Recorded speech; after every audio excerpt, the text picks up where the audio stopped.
বিকেলে পদত্যাগ করতে পারেন রাষ্ট্রপতি, প্রস্তুতি সম্পন্ন। 90 দিনের মধ্যে নতুন রাষ্ট্রপতি নিয়োগের বিধান দেশে ফিরে জানালেন স্পিকার।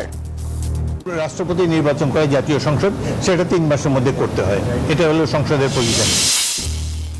নির্বাচনী প্রতিশ্রুতি বাস্তবায়নে বদ্ধপরিকর সরকার, বললেন ফখরুল। গণভোটের রায় উপেক্ষা না করার আহ্বান বিরোধী দলীয় নেতার। রাজধানীতে গ্যাস সংকটে ভোগান্তি চরমে, ফিলিং স্টেশনে দীর্ঘ লাইন, ক্ষুব্ধ চালকরা। গ্যাস পাম্পে ঢোকার পরে বলছে যে মেশিন বন্ধ করে দিয়ে গ্যাস নাই। এখন গ্যাস কোন সময় আসবে তাও আমরা জানি না। ভাড়া তো মারতেই পারি না, তাই জমা দেবো থেকে আর খামু কি আমরা। বাংলাদেশ সহ 60 দেশের ওপর নতুন শুল্ক আরোপ যুক্তরাষ্ট্রের, আজ থেকেই কার্যকর। নিত্যপণ্যের দাম বাড়ার শঙ্কা।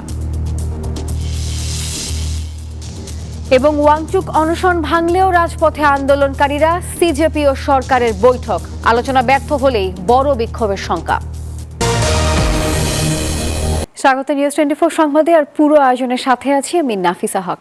দেখছিলেন বিআরবি কেবলস সংবাদ শিরোনাম। যাচ্ছি পুরো খবরে। রাষ্ট্রপতি মোহাম্মদ শাহাবুদ্দিনের পদত্যাগের সব প্রস্তুতি সম্পন্ন। বঙ্গভবন সূত্রে জানা গেছে, আজ বিকেলে স্পিকারের কাছে পদত্যাগপত্র পাঠাতে পারেন রাষ্ট্রপতি। এদিকে রাষ্ট্রপতি মোহাম্মদ শাহাবুদ্দিনের পদত্যাগের সম্ভাবনায় থাইল্যান্ডে ব্যক্তিগত সফর সংক্ষিপ্ত করে দেশে ফিরেছেন জাতীয় সংসদের স্পিকার হাফিজউদ্দিন আহমদ। দুপুরে হযরত শাহজালাল আন্তর্জাতিক বিমানবন্দরে পৌঁছান তিনি। আর দেশে ফিরে সাংবাদিকদের জানিয়েছেন, রাষ্ট্রপতি পদত্যাগ করলে সংবিধান অনুযায়ী স্পিকার দায়িত্ব পালন করবেন। এক প্রশ্নের জবাবে স্পিকার বলেন, রাষ্ট্রপতি পদত্যাগ করতে চাইলে তাকে স্পিকারের কাছে পদত্যাগপত্র জমা দিতে হবে। সংবিধান অনুযায়ী রাষ্ট্রপতির পদ শূন্য হলে 90 দিনের মধ্যে জাতীয় সংসদ নতুন রাষ্ট্রপতি নির্বাচন করবেন। আমি দেশের বাইরে ছিলাম, সুতরাং এখানে কে পদত্যাগ করলো কি করলো আমার কিছুই জানা নেই। এখন হয়তো জানতে পাবো, জানি না। যদি রাষ্ট্রপতি যদি পদত্যাগ করেন তাহলে স্পিকারের কাছে পদত্যাগ করবেন এবং আগামী 90 দিনের মধ্যে জাতীয় সংসদ একজন নতুন প্রেসিডেন্ট নির্বাচিত করবেন। এই হলো সংবিধানের পজিশন। যেমনটি জানাচ্ছিলাম, আজই পদত্যাগ করতে পারেন রাষ্ট্রপতি মোহাম্মদ শাহাবুদ্দিন। দর্শক, এই বিষয়ে আমরা আরো বিস্তারিত জানবো, একে একে সহকর্মীদের সঙ্গে যুক্ত হব। শুরুতেই যাব বঙ্গভবন এলাকায় রয়েছেন সহকর্মী মাহমুদ হাসান। মাহমুদ, জানাবেন এই রাষ্ট্রপতির পদত্যাগ ঘিরে বঙ্গভবনে আপনি কি ধরনের তৎপরতা দেখতে পাচ্ছেন এবং এই সম্পর্কিত বিস্তারিত কি তথ্য আছে আপনার কাছে? নাফিসা, প্রথমে তৎপরতার বিষয়টি যদি বলতে হয়, এখানে আসলে কোনো তৎপরতায় কিন্তু চোখে পড়ার মতো কোনো আয়োজন এখানে আমরা দেখছি না। আমরা সকাল থেকে এখানে অবস্থান করছি, বিষয়টা অনেকটা ধোঁয়াশার মধ্যেই ছিল যে ঠিক কখন নাগাদ তিনি পদত্যাগ করতে পারেন, অর্থাৎ রাষ্ট্রপতি মোহাম্মদ শাহাবুদ্দিন। আবার তার পদত্যাগ আজকে করবেন নাকি কালকে করবেন, বিভিন্ন মহল থেকে আসলে বিভিন্ন রকম তথ্য আমরা শুনছিলাম। অবশেষে বঙ্গভবনের একটি সূত্র থেকে আমরা জানতে পারলাম যে তিনি আজকে বিকেলেই পদত্যাগপত্র জমা দেবেন সংসদের স্পিকারের কাছে এবং তারপরে সেই প্রক্রিয়া তিনি হয়তো তখন থেকেই তিনি আসলে সেই প্রক্রিয়া কার্যকর হবে, এমনটাই কিন্তু আমরা জানতে পেরেছি। আর আরেকটি বিষয় যেটি জানাতে চাই যে এই রাষ্ট্রপতির পদত্যাগের পরে এই পুরো প্রক্রিয়াটায় সংবিধান কি বলছে, এই বিষয়টা যদি আমরা একটু ক্লিয়ার হতে চাই তাহলে আমাদেরকে যেতে হবে সংবিধানের 50-এর 3 অনুচ্ছেদ অনুযায়ী স্পিকারের উদ্দেশ্যে স্মারকপত্র মানে স্বাক্ষরকৃত পত্র দিয়ে রাষ্ট্রপতি পদত্যাগ করতে পারেন। এটা মানে প্রথম নিয়ম। এবং দ্বিতীয় নিয়ম অনুযায়ী যেটা বলা হয়েছে 54 অনুচ্ছেদে, যে রাষ্ট্রপতির পদে নির্বাচিত ব্যক্তি কার্যভার গ্রহণ না করা পর্যন্ত সে দায়িত্ব পালন করবেন সংসদের স্পিকার। এবং 123-এর 2 অনুচ্ছেদ অনুযায়ী মৃত্যু, পদত্যাগ বা অপসারণের ফলে রাষ্ট্রপতির পদ শূন্য হলে 90 দিনের মধ্যে তা পূরণের জন্য নির্বাচন হবে, সেটি সংসদ নেতাদের মধ্যে। এবং তারপরে একজন দায়িত্ব নেবেন এবং নতুন রাষ্ট্রপতি হিসেবে নিযুক্ত হবেন। আর এখানকার পুরো প্রক্রিয়া ঠিক কখন নাগাদ সম্পন্ন হবে এই বিষয়ে কিন্তু আমরা এখনও ক্লিয়ার না, ধোঁয়াশার মধ্যেই আছি। তবে যদি তিনি পদত্যাগপত্র স্পিকার বরাবর জমা দেন আজকেই, তাহলে তাকে আজকেই বঙ্গভবন ছেড়ে যেতে হবে সংবিধানের নিয়ম অনুযায়ী। তারপরে তিনি গুলশানের বাসভবনে যাবেন না, ঠিক কোন জায়গায় উঠবেন বা থাকবেন এই বিষয়েও কিন্তু আমাদের কাছে কোনো তথ্য নাই। আমাদের আরেক সহকর্মী রাজু আছেন সংসদ ভবন এলাকায়, আমরা যুক্ত হচ্ছি তার কাছে। রাজু, আপনার কাছে নতুন কোনো তথ্য আছে কিনা আমাদের জানাবেন। ধন্যবাদ হাসান। আপনি আসলে জানেন, আপনি যেমনটি বলছিলেন, সংবিধানের নিয়ম অনুযায়ী 90 দিনের মধ্যে নতুন রাষ্ট্রপতি নিয়োগের বিষয়ে বাধ্যবাধকতা রয়েছে। তার আগ পর্যন্ত সংসদের স্পিকার তিনি আসলে রাষ্ট্রপতির দায়িত্ব পালন করবেন। সে বিষয়ে আমরা যদি একটু কথা বলি, আসলে কিছুক্ষণ আগে রাষ্ট্রপতি থাইল্যান্ড থেকে তার ব্যক্তিগত সফর শেষ করে তিনি ঢাকায় এসে পৌঁছেছেন।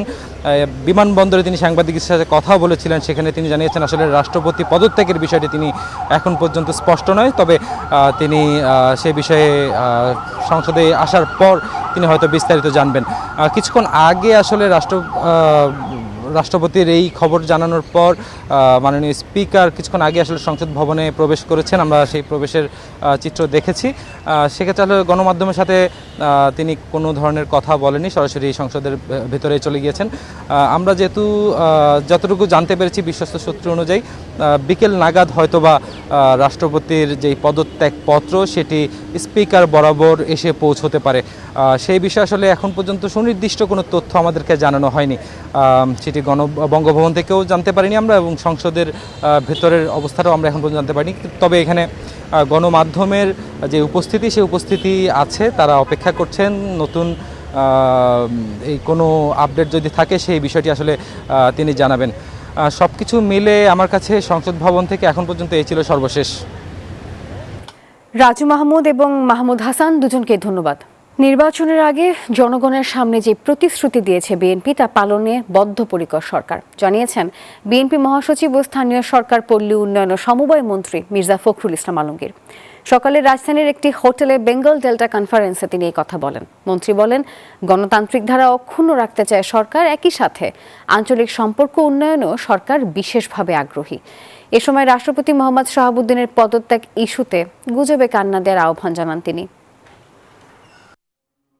কথা গুজবে আমি বিশ্বাস করি না, আর পত্র পত্রিকা পড়ে তো রাজনীতির কথা বলা যাবে না, আর এটা হচ্ছে যে রাষ্ট্রপতির কথা, তো ওটা গুজব দিয়ে কিছু বলা যাবে না। গণভোটের রায় বাস্তবায়নের সমাধান সংসদে না হলে জুলাইয়ের মতো রাজপথে সমাধান হবে বলে হুঁশিয়ারি উচ্চারণ করেছেন বিরোধী দলীয় নেতা এবং জামাত আমির ডাক্তার শফিকুর রহমান। সকালে রাজধানীর কাকরাইলে ডিপ্লোমা ইঞ্জিনিয়ার্স ইনস্টিটিউটে জামাতে ইসলামী ঢাকা জেলার রুকন সম্মেলনে একথা বলেন তিনি। আরও বলেন, দুর্নীতি ঘুষের জন্য বাংলাদেশে এখন দেশি বিদেশি কোনো বিনিয়োগ আসছে না। আইন শৃঙ্খলা পরিস্থিতি ভালো না, সারা দেশে অপরাধ মারাত্মক আকার ধারণ করেছে। এ সময় ভারতের উদ্দেশ্যে বলেন, সীমান্তে বাড়াবাড়ি করছে প্রতিবেশী দেশ, বাংলাদেশের শান্তি বিঘ্নিত হলে প্রতিবেশী দেশও শান্তিতে থাকতে পারবে না।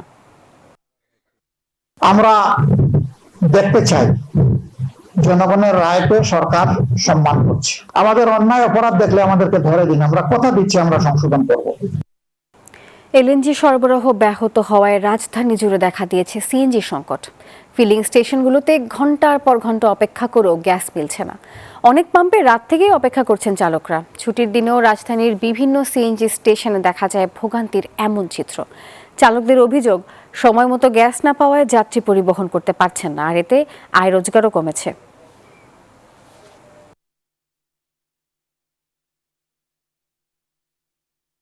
লাইন দিছে 9:30 গ্যাস পাম্পে ঢোকার পরে বলছে যে মেশিন বন্ধ করে দিয়েছে, গ্যাস নাই।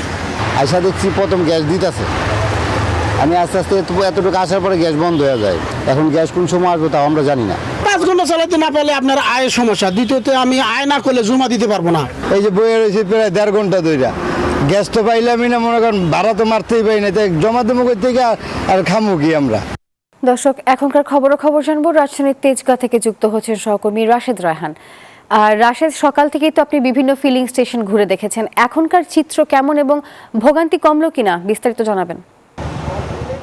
জাতীয় গ্রিডে যে গ্যাস সরবরাহ সেটিতে যান্ত্রিক ত্রুটি দেখা দিয়েছে, এরকমটাই সরকার পক্ষ থেকে জানানো হয়েছে। মহেশখালের যে তরলকৃত এলএনজি রয়েছে সেখানে ভাসমান যেটি, এবং এরপরে কিন্তু আসলে এই সংকট আসলে রাজধানী সহ সারা দেশেই কিন্তু তৈরি হয়েছে, এবং এই চাপটি সব থেকে বেশি পড়ছে রাজধানীর যে সিএনজি স্টেশনগুলো আছে সেখানে। এবং এই মুহূর্তে তেজগাঁওয়ের যে সাউদার্ন অটোমোবাইল ফুয়েল স্টেশন রয়েছে, আমি সেখানে ছিলাম, এবং এই জায়গায় সকাল থেকে আমরা দেখছিলাম যে গ্যাসের যে সরবরাহ সেটি কিন্তু কিছুটা চাপ ছিল এবং সরবরাহ করা যাচ্ছিল। ঠিক নামাজের কিছুক্ষণ আগে থেকে এখানেও গ্যাসের যে চাপটি একেবারেই না থাকায় যে পিএসআই দরকার হয় প্রয়োজনীয় সেই পিএসআই না থাকার কারণে এখন কিন্তু গ্যাস আর কেউ নিতে পারছে না। অনেকেই কিন্তু সিরিয়াল ধরে আছেন সেই ভোর থেকে এবং ঘন্টা পর ঘন্টা অপেক্ষা করার পরেও ঠিক কাছাকাছি চলে আসার পরে তারা কিন্তু আর গ্যাস নিতে পারেনি এবং এখনও ভোক্তা যারা আছেন তারা অপেক্ষায় আছেন, আশায় আছেন গ্যাস যদি চাপ বাড়ে আসলে সেক্ষেত্রে তারা আসলে নেবেন।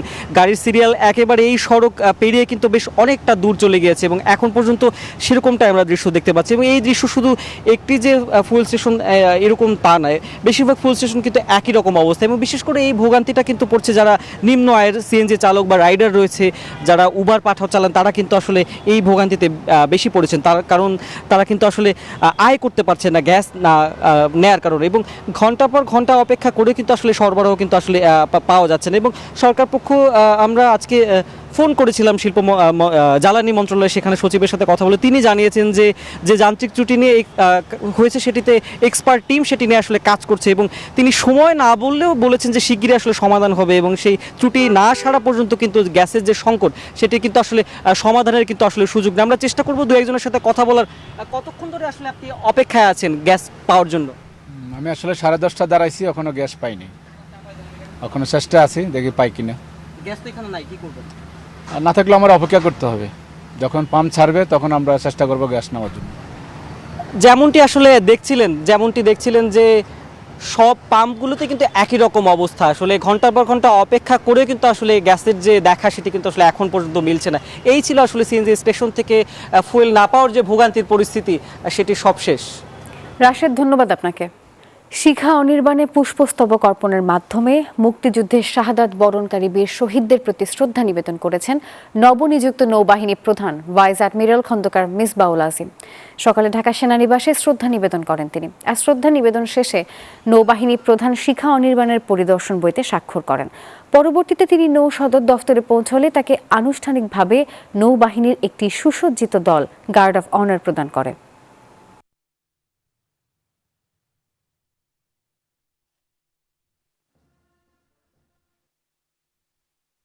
রাজধানীর ভাটারায় গ্যাস লিকেজ থেকে বিস্ফোরণের ঘটনায় দগ্ধ ৩ জনের মধ্যে 2 জনেরই মৃত্যু হয়েছে।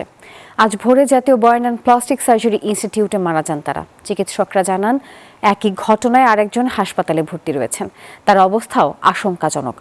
গত মঙ্গলবার ভোরে ভাটারার নতুন বাজার 100 ফিট সড়কের একটি 6তলা ভবনের নিচ তলায় এই বিস্ফোরণের ঘটনা ঘটে। 1 তারিখে বাসায় উঠলো, ওঠার পর থেকে তারা দেখছে যে গ্যাস যে পাইপলাইন, এই পাইপলাইন থেকে গ্যাস বের হয়, সাথে পানিও বের হয়। তো এটা তারা মালিককে অনেকবার অবগতি করছে, কিন্তু মালিক এই কথা শোনে না। থানা ইনসিস্ট করছে যে পোস্টমর্টেম করার জন্য, বাট রোগীর ফ্যামিলি আসলে চাচ্ছে না। আমার মেয়ে মারা গেল, আমি অবশ্যই বিশ্বাস যাই সে আজকে বাড়িওয়ালা যদি আপনার এই কাজটা না করতো, সে যে তার কাছে কমপ্লেন করছে যে দেখেন এমনি গ্যাসে লিক করতেছে, তারপরে পানি পড়তেছে, আপনারা ঠিক করে দেন, সে ঠিক করে নাই। কুষ্টিয়ার দৌলতপুর সীমান্তে ফের বিএসএফ এর 8 জনকে পুশিনের অপচেষ্টা রুখে দিল বিজিবি। ভোরে সীমান্ত পিলার এলাকায় এই ঘটনা ঘটে। প্রেস বিজ্ঞপ্তিতে বিজিবি জানায়, সীমান্তবর্তী মাথাভাঙ্গা নদী দিয়ে বিএসএফ সদস্যরা 8 জনকে অবৈধভাবে বাংলাদেশে প্রবেশ করানোর চেষ্টা করে, আর এ সময় কঠোর অবস্থান নিয়ে তাদের প্রবেশে বাধা দেয় বিজিবি। পরে নদীপথেই পুনরায় ভারতের অভ্যন্তরে ফিরে যেতে বাধ্য হন তারা। এদের মধ্যে 2 জন পুরুষ, 4 জন মহিলা এবং 2 জন ট্রান্সজেন্ডার রয়েছে বলে জানা গেছে।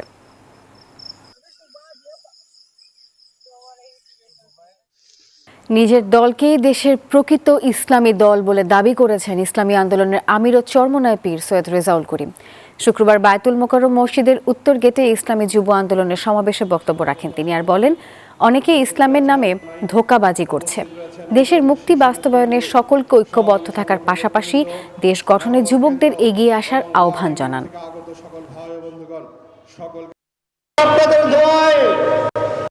একমাত্র নিষ্কলুষিত যদি কোনো ইসলামের নামের দল নাম থেকে থাকে, সে হলো ইসলামী আন্দোলন বাংলাদেশ।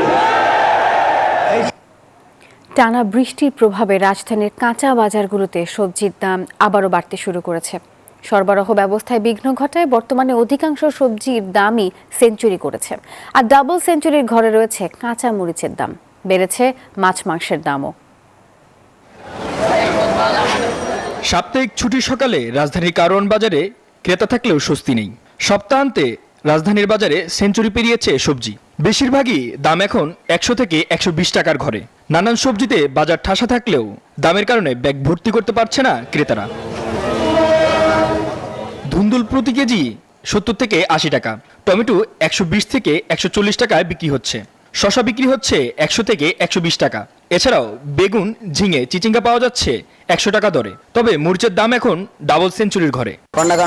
সব তলায় রয়েছে, এই কারণে দাম বাড়তে আজকে অনেক বেশি দাম। এমনিতে শুক্রবার, আজকে এমনি দাম একটু বেশি। প্রতি সবজি থেকে 100-120 টাকা সবজি বেচা লাগে। স্বস্তি নেই আমিষের বাজারেও। এদিকে ডিমের দাম 10 টাকা বেড়ে প্রতি ডজন বিক্রি হচ্ছে 130 টাকায়। এদিকে সোনালী মুরগি 330 টাকা কেজি বিক্রি হলেও ব্রয়লার মুরগির দাম বেড়ে বিক্রি হচ্ছে 190 থেকে 200 টাকা কেজিতে। এই সপ্তাহে সাদাটা 120 টাকা 25 টাকা, আর লালটা হলো 130 টাকা 35 টাকা। গেছে সপ্তাহের তুলনায় কেজিতে প্রায় 10-15 টাকার মতো বাড়ছে। ব্রয়লার ও সোনালিও মনে হয় আপনার দেশি মুরগিটা নিয়ন্ত্রণে আছে। সপ্তাহ ব্যবধানে সব ধরনের মাছের দাম বেড়েছে 50 থেকে 100 টাকায়। সব মাছের দাম 50 থেকে 100 টাকা বাড়ছে। নদীর মাছের দাম বেশি, কিন্তু চাষের মাছের দাম বাড়ে নাই। এদিকে চালের দাম বাড়তির দিকে। সপ্তাহান্তে সুগন্ধের চাল কেজিতে 30 টাকা বৃদ্ধি পেয়েছে। কোন জিনিসটার দাম কম আছে?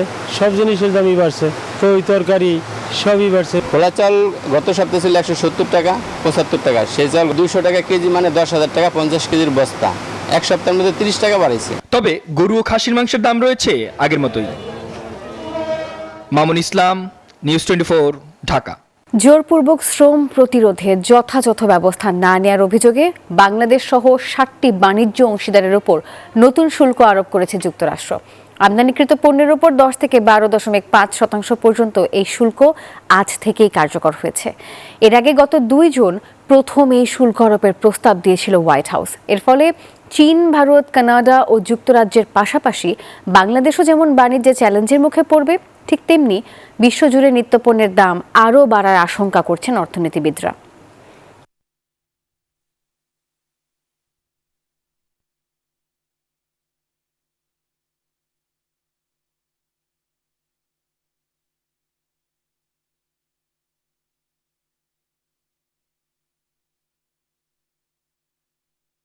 শিক্ষামন্ত্রীর পদত্যাগ ঘিরে সরকার ও বিরোধী দলীয় আইন প্রণেতাদের বাক বিতণ্ডায় মুলতবি ঘোষণা করা হয়েছে ভারতের লোকসভা। সভার শুরুতে দেশটির ক্ষমতাসীন ভারতীয় জনতা পার্টি বিজেপির আইন প্রণেতা কিরণ রিজিজু শিক্ষার্থীদের দাবি পূরণে সরকারের পদক্ষেপ তুলে ধরেন, আর এতেই তেতে ওঠে বিরোধী শিবির। শিক্ষার্থীদের ওপর আইন শৃঙ্খলা বাহিনীর দমন পীড়ন সহ নানান অভিযোগ তুলতেই শুরু হয় তুমুল বাক বিতণ্ডা, আর এতে সভা মুলতবি ঘোষণা করেন স্পিকার ওম বিড়লা। এরপরই লোকসভার বাইরে শিক্ষামন্ত্রী ধর্মেন্দ্র প্রধানের পদত্যাগের দাবিতে স্লোগান দেন বিরোধীরা।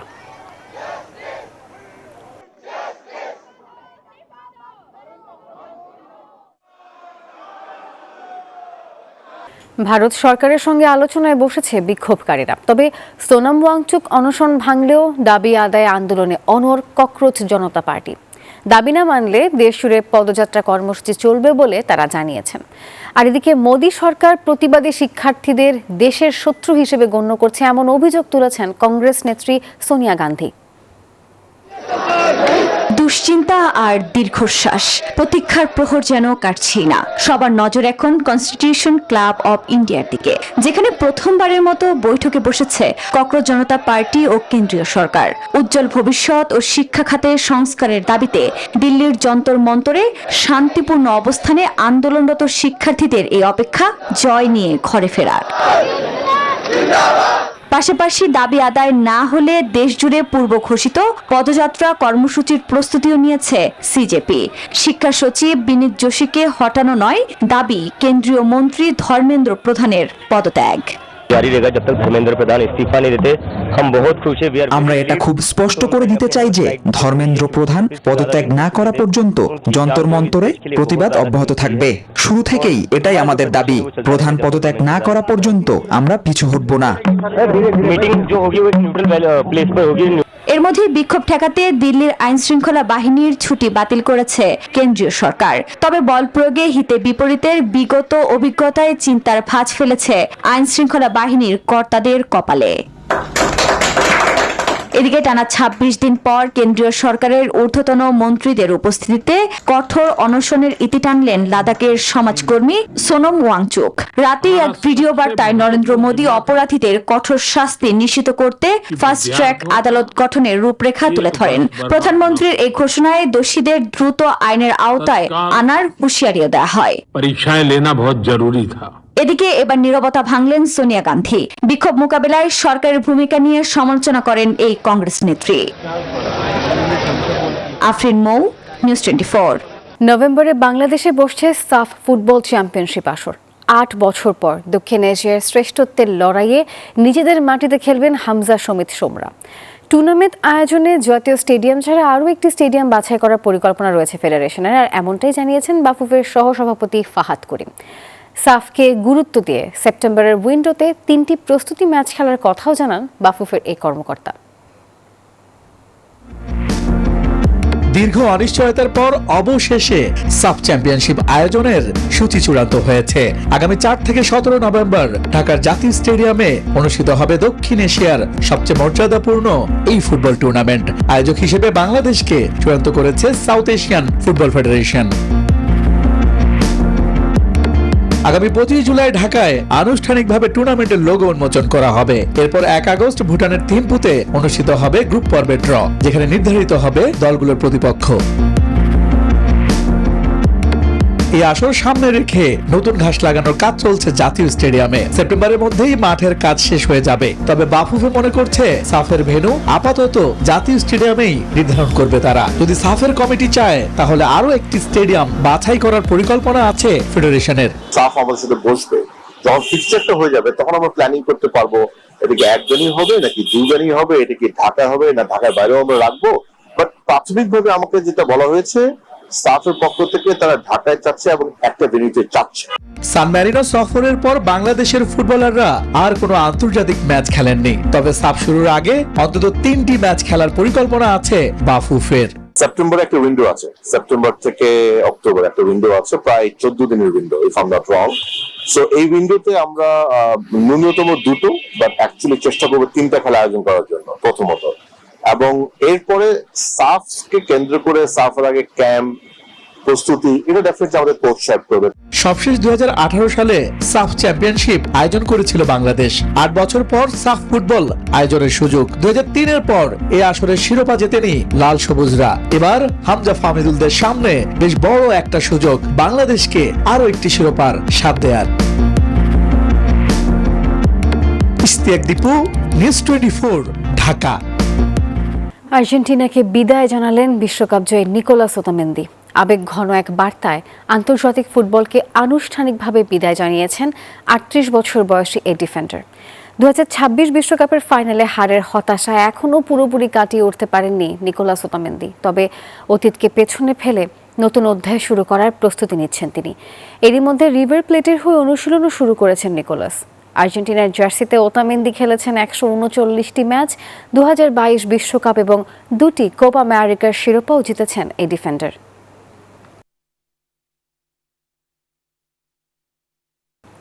বিশ্বকাপ শেষ হতেই আর্জেন্টিনায় শুরু হয়েছে নতুন এক স্বপ্নের আলোচনা, আর সেই স্বপ্নের নাম থিয়াগো মেসি। ইন্টার মায়ামির যুব একাডেমিতে বেড়ে ওঠা 13 বছরের এই কিশোর কি 2030 বিশ্বকাপে বাবার উত্তরসূরি হয়ে আর্জেন্টিনার জার্সি গায়ে মাঠে নামবে, নাকি ফুটবল বিশ্ব একদিন একই বিশ্বকাপে বাবা এবং ছেলেকে একসঙ্গে খেলতে দেখবে?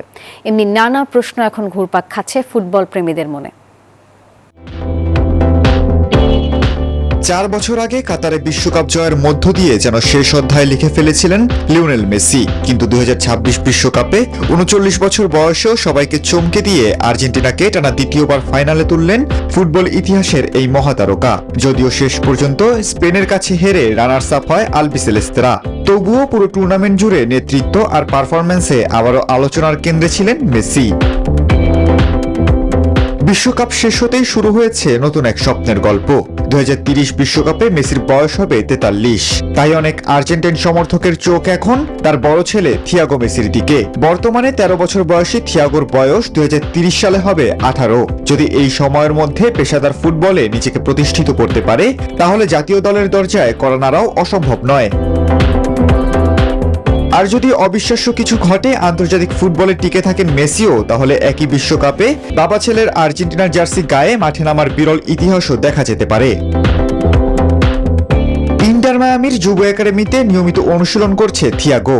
ইতোমধ্যে অনূর্ধ্ব 14 দলের হয়ে শিরোপাও জিতেছে। জন্মসূত্রে স্পেনের হয়ে খেলার সুযোগ থাকলেও স্বপ্ন একটাই, আর্জেন্টিনার জার্সি পরে বাবার পথ অনুসরণ করা। খালিদুল ইসলাম তানভীর, নিউজ 24। দর্শক, এই ছিল নিউজ 24 সংবাদের এখনকার আয়োজনে। সঙ্গে থাকার জন্য ধন্যবাদ সবাইকে।